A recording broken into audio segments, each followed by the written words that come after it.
Elle a refusé l'or et a construit un héritage qui dure depuis 1000 ans. Et si la plus grande richesse n'était pas ce que l'on accumule, mais ce que l'on laisse circuler après soi? Et si certaines vies n'étaient pas destinées à réussir, mais à transformer silencieusement le monde? Il était une fois une jeune fille qui ne cherchait ni pouvoir ni gloire, et qui pourtant allait changer le cours de l'histoire. Elle s'appelait Fatima. Elle s'appelait Fatima, et dans le silence discret des villes anciennes du Maghreb, bien avant que les siècles ne déposent leur poussière sur les pierres, elle avançait déjà, sans le savoir, vers une destinée plus vaste qu'elle-même. Son monde était simple. Un père, Mohamed, marchand respecté, dont les pas traçaient chaque jour le même chemin entre les étoffes de soie, les éclats d'or et les murmures des hommes. Une sœur, Mariam, présence douce, presque comme une continuité du foyer. Et au cœur de tout cela, une absence. Celle d'une mère partie trop tôt. Une absence qui ne faisait pas de bruit, mais qui sculptait l'âme. Alors Fatima observait, elle écoutait, elle questionnait. Car certains enfants jouent et d'autres cherchent déjà à comprendre. Puis le monde changea, sans prévenir, sans douceur. Les villes cessèrent d'être des refuges. L'ordre se fragmenta, les certitudes se fissurèrent. Et Mohamed, dans un regard que seule l'expérience rend lucide, comprit que rester devenait plus dangereux que partir. Alors l'appel s'imposa, partir ou disparaître. Le désert s'étendit devant eux comme une question sans réponse. L'inconnu pesait, le danger respirait. Mohamed craignait pour ses filles, mais Fatima ne résistait pas.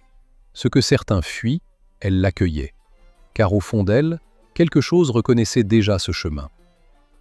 Au cœur du voyage, le père ne guida plus seulement, il transmit. Ses mots ne cherchaient pas à rassurer, ils cherchaient à ancrer. La science sera ton ami dans le désert, ta force face à l'ignorance, ta lumière dans la solitude. Et ces mots ne furent pas simplement entendus, ils devinrent une direction intérieure. Puis un jour, une ville apparut, stable, vivante, ouverte. Un carrefour où les routes du monde se croisaient, où les idées circulaient comme des vents invisibles. Le père reconstruisit, le commerce reprit, et la vie retrouva une forme d'équilibre. Mais Fatima venait de franchir un seuil invisible. Elle n'était plus simplement en train de vivre, elle était en train de devenir. Les années passèrent, la richesse grandissait, mais Fatima, elle, cherchait autre chose. Les tissus ne la fascinaient plus, l'or ne la retenait pas. Elle se rapprocha des érudits, écouta les poètes, interrogea les philosophes, observa les astres comme on déchiffre un langage oublié. Son combat n'était pas visible, il se jouait dans l'invisible. Comprendre, relier, donner du sens. Puis, encore une fois, le monde vacilla. La maladie s'installa. Le corps du père céda lentement. Le silence s'approcha, jusqu'à prendre toute la place. Il y a des pertes qui brisent, et d'autres qui révèlent.